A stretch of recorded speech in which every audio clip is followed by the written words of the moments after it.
Corona की तीसरी संभावित लहर का खतरा सिर पर है। उससे ठीक पहले जिन नर्सों के जिम्मे कोरोना से बचाव की जिम्मेदारी है और प्रदेश सरकार के खिलाफ वे मुकर हो गई है। मामला सोलन जिला मुख्यालय के मेकशिफ्ट कोविड अस्पताल का है, जहां पर कार्यरत 60 के करीब नर्स ने समय पर मेहनताना न मिलने और अन्य लाभ न मिलने के विरोध में मेकशिफ्ट अस्पताल रबौन में धरना प्रदर्शन किया। इसके अलावा अन्य स्टाफ ने भी सरकार के खिलाफ हल्ला बोला, जिससे सबसे बड़ी कोरोना की वैक्सीन ड्राइव भी प्रभावित हुई है।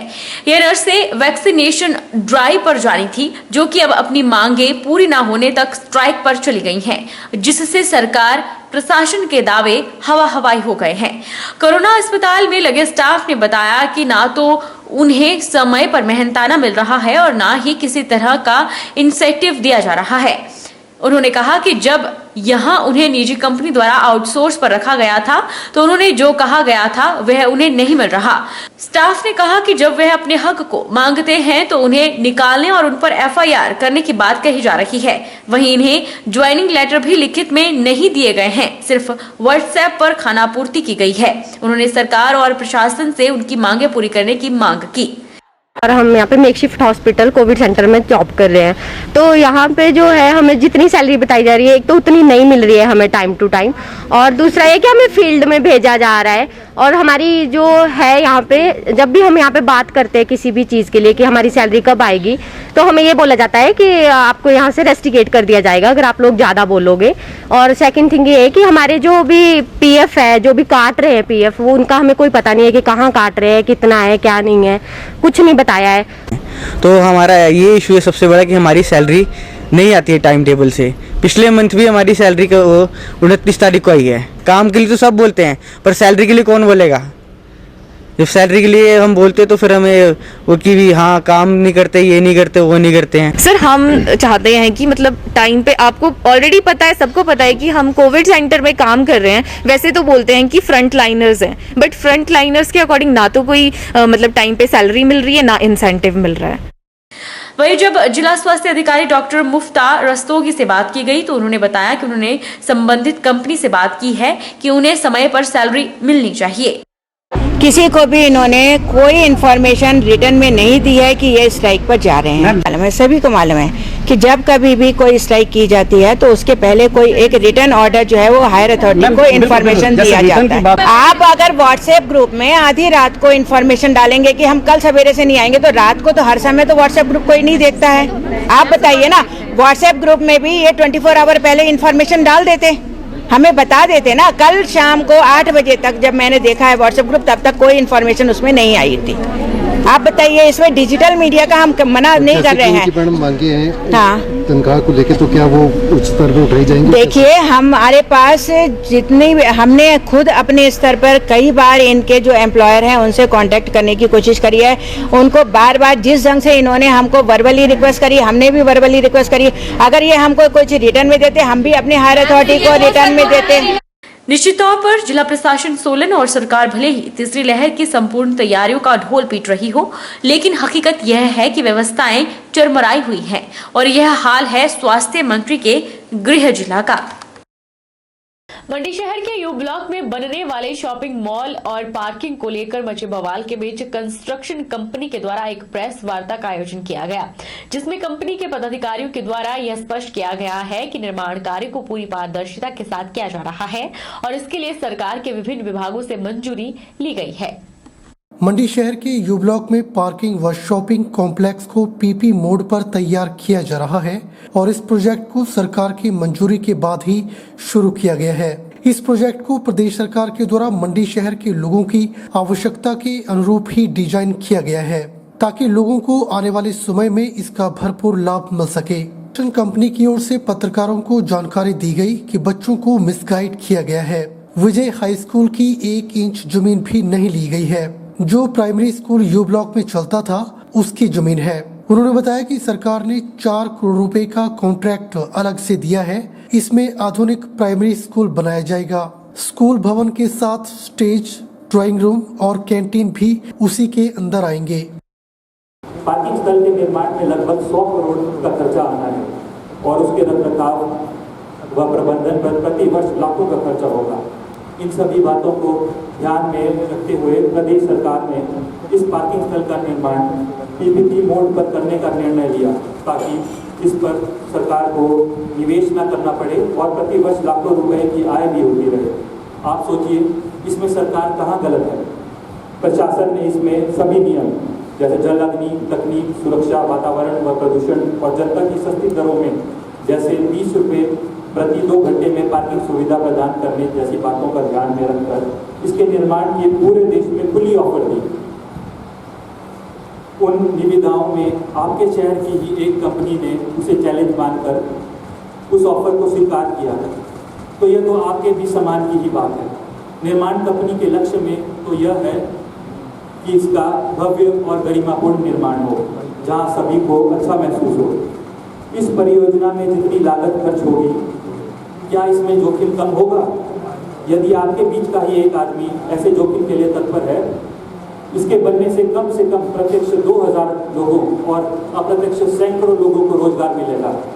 हायर एजुकेशन वालों का जो ड्राइंग रूम जिसके लिए वो बोल रहे हैं, ड्राइंग रूम की जगह इनका स्कूल बन रहा है। हमारे उसमें ड्राइंग रूम ऑप्शन में था, प्लस हमारा जो पार्किंग है, मेन मकसद हमारा पार्किंग का है। जो पार्किंग में है वो एरिया नहीं है, वो अलग कर दिया हमने। इसलिए वो एक ही रखा था क्योंकि उसका कॉन्ट्रैक्ट भी हमारे पास है, उसका कॉन्ट्रैक्ट हमारे पास है, तो हमारा दोनों काम हमारे थे, तो हमने उसको सारे को कवर कर दिया था। अभी जब लोगों ने अलग जाना शुरू किया तो डिपार्टमेंट ने हमारे को बोला भाई स्कूल की बाउंड्री जो है वो अलग कर दो, तो हमने आप अलग कर दिया है। वो आप अभी जाके देख सकते हैं, जो आज लोग गए थे उन्होंने देखा भी होगा, उसको हमने बात मार्क कर दिया होगा। जो उनकी विजय स्कूल की जो जमीन आई है, विजय स्कूल की जमीन 1 इंच भी पार्किंग में नहीं आई है। वो उसमें प्राइमरी स्कूल है, जो विजय स्कूल की कुछ जमीन है उसमें प्राइमरी स्कूल बन रहा है, और विजय स्कूल को भी उसमें उनका स्टेज भी उसी बिल्डिंग में बन रहा है। मॉडर्न टाइप में स्टेज बनेगा, मतलब शहर के लिए बड़ी खुशी की बात है कि 4 फ्लोर का प्राइमरी स्कूल बन रहा है, तो हिमाचल में आज तक नहीं बना होगा मेरे ख्याल। आपको बता दें कि मंडी शहर में पार्किंग की गंभीर समस्या है। मंडी शहर में पार्किंग की समस्या को देखते हुए प्रदेश सरकार ने यू ब्लॉक में शॉपिंग मॉल व पार्किंग बनाने की घोषणा की थी। इसमें करीब 600 गाड़ियों को खड़ी करने की व्यवस्था होगी। शहर की जनता कई वर्षों से पार्किंग की मांग कर रही है। बीओडी आधार पर करीब 100 करोड़ रुपए से बनने वाले शॉपिंग मॉल और पार्किंग का शिलान्यास कुछ महीने पहले मुख्यमंत्री जयराम ठाकुर के द्वारा किया गया था। यू ब्लॉक में केंद्रीय राजकीय प्राथमिक पाठशाला का भवन था और इसी भवन को गिराकर पार्किंग का निर्माण किया जा रहा है। हिमाचल प्रदेश में हॉकी की हकीकत सामने आ गई है। चंबा में 8 बार हॉकी का नेशनल खेले खिलाड़ी अब रोजी रोटी के लिए 2 खिलाड़ी मछली तल रहे हैं और तीसरा ढाबा चला रहा है। ये खिलाड़ी गुमनामी के अंधेरे में खो गए हैं। पेश है रिपोर्ट। देश के दिग्गज हॉकी खिलाड़ी धनराज पिल्ले के खिलाफ खेल चुके विश्वजीत मेहरा गुमनामी का जीवन काट रहे हैं। वहीं इनके भाई संजीव मेहरा भी नेशनल खिलाड़ी रह चुके हैं। आज खेल ने इनको नजरअंदाज कर दिया है, जिसमें दोनों भाई मछली बेचने को मजबूर है। चंबा के एक और हॉकी खिलाड़ी हैं केवल मेहरा। आज खेल फेडरेशन की लापरवाही से ढाबा चलाकर रोजी रोटी का गुजर बसर कर रहे हैं। गुमनामी के अंधेरे में खो गए हैं। देश में राष्ट्रीय खिलाड़ियों की एक असलियत यह भी है कि खेल में खून पसीना बहाने वाले राष्ट्रीय स्तर के कई खिलाड़ी आज भी उपेक्षित हैं। कोई मछली तल रहा है तो कोई ढाबा चलाकर गुजर बसर करने को मजबूर है। विश्वजीत मेहरा का कहना है कि वह 5 बार नेशनल टीम में रहे। दिल्ली, लखनऊ, मुंबई, मद्रास और जम्मू में 1987 से लेकर 1991 तक टीम में शामिल रहे। इस दौरान सबसे खास पल धनराज पिल्ले और प्रगट सिंह के खिलाफ खेलने का रहा। तो हम भी यहाँ चंबा के रहने वाले हैं। हम भी कभी अपने टाइम में हॉकी खेला करते थे इसी ग्राउंड में, और काफ़ी आगे तक हम खेले हैं। मैं स्कूली स्टेट चैंपियनशिप के 4-5 स्टेट खेल चुका हूँ। उसमें मेरे 2 नेशनल हैं जो हमने खेले हुए हैं स्कूल की तरफ से, और बाकी हमें सरकारों से भी थोड़ा खेद है कि वो स्पोर्ट की तरफ कुछ ध्यान नहीं दे पाते हैं। अगर हमारा हिंदुस्तानी जो है वो ग्रास रूट पे ही मतलब अपने बच्चों को तैयार करें खेलने के लिए, तो हमारी टीमें भी बहुत अच्छा बेहतर कर सकती हैं। चंबा काफ़ी समय से टॉप पर था हॉकी प्लेयर में, सबसे ज़्यादा चंबा के प्लेयर ही होते थे। नेशनल और स्टेट में सबसे ज़्यादा चंबा के होते थे, लेकिन अब कुछ भी नहीं है। और जैसे कि काशी से लेकर 92 तक तो चंबा नंबर 1 रहा। सबसे ज़्यादा चंबा के प्लेयर ही नेशनल प्लेयर थे। और उस टाइम ये इतनी सुविधा होती तो हमारे चंबा के 5-6 प्लेयर खेल सकते थे। जिस तरीके से अभी सुविधा मिल रही है, अगर उस समय सुविधा मिलती तो हम भी बहुत कुछ कर सकते। हमारे चंबा के सबसे अच्छे प्लेयर थे। कांग्रेस महिला प्रदेश महासचिव ने नूरपुर में पत्रकार वार्ता के दौरान महंगाई को लेकर भाजपा पर आरोप चढ़े हैं। कांग्रेस महिला मोर्चा प्रदेश महासचिव अनु राणा ने भाजपा सरकार पर हमला करते हुए कहा कि सत्ता में आने से पहले भाजपा सरकार बातें तो बड़ी बड़ी करती थी, पर अब सब जानते हैं कि क्या हो रहा है। महंगाई चरम सीमा पर पहुंची हुई है। पेट्रोल, डीजल, गैस के साथ साथ खाद्य पदार्थों के रेट बढ़े ही जा रहे हैं, जिससे आम जनता त्रस्त है। सरकार केंद्र में भी देखो क्या कर रही है और स्टेट में भी क्या कर रही है। महंगाई कितनी है, दालें कितनी है, पेट्रोल कितना महंगा है, दालें नहीं है, फिर गैस लेडीज़ को घर चलाना बड़ा मुश्किल हो गया है। और ये भाजपा सरकार मुंह आँखा कर करके सोई हुई है। ये कितनी महंगाई हो रही है, कितने बलात्कार हो रहे हैं, कितना कुछ हो रही है, लेकिन इनके कानों तक तो जून तक नहीं नींद रही है। तो इस करके ये सरकार जो है अब ये पब्लिक ने ही फैसला लिया हुआ है कि इसको बदलने का ही। स्वतंत्रता दिवस को हर घर में तिरंगा फहराया जाएगा। इसके लिए प्रदेश महिला मोर्चा की अध्यक्षा रश्मिधर सूद ने सोलन में आयोजित एक पत्रकार वार्ता के दौरान कहा कि प्रदेश के सभी मंडलों में महिला मोर्चों की महिलाओं को तिरंगा दिया जाएगा, जिसे हर घर में लहराया जाएगा, और उन्हें तिरंगा देने की शुरुआत सोलन से की। महिला मोर्चा की प्रदेश अध्यक्ष रश्मिधर सूद ने बताया कि इस बार संपूर्ण राष्ट्र में महिला मोर्चा 75 महिला सेनानियों को पुष्पांजलि अर्पित करेगी।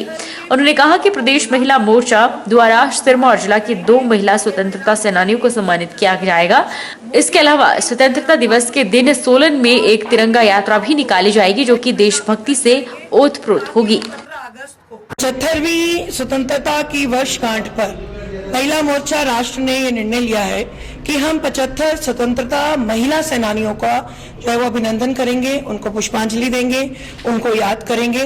और उसी कड़ी में भारतीय जनता पार्टी महिला मोर्चा हिमाचल प्रदेश ने हमारी 2 स्वतंत्रता सेनानी, एक बालमो देवी और एक सुनहरी देवी, जो कि सिरमौर से संबंध रखती हैं, जो अब हमारे बीच नहीं है, उनको उनकी पुष्पांजलि और उनके परिवार के सदस्यों को सम्मानित करने का जो है वो हमने निर्णय लिया है, और हम ये 15 अगस्त को करेंगे।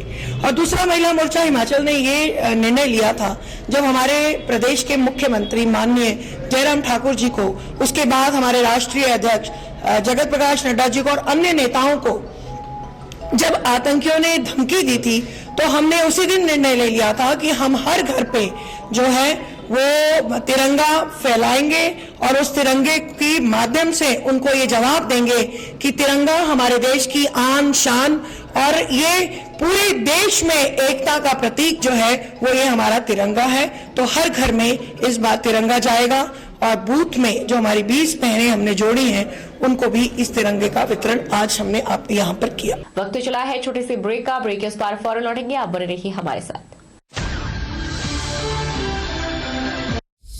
Abhilashi University admission start for 2021 and 22. MTech, BMS, BSc MLT, BPT, B Pharmacy, M Pharmacy, D Pharma, Allopathy, Ayurveda, Diploma, Arts and Craft, MA Economics, MA Education, BSc Honours Agriculture, BSc Forestry, MSc Agriculture, 2-year Diploma in Veterinary Pharmacist. Also contact for 4-year integrated BA, B.Ed, BSc, B.Ed, MSc in Geology, PGDCA, MBA, PhD in Education, Management, Pharmacy, Geology, Engineering and Agriculture.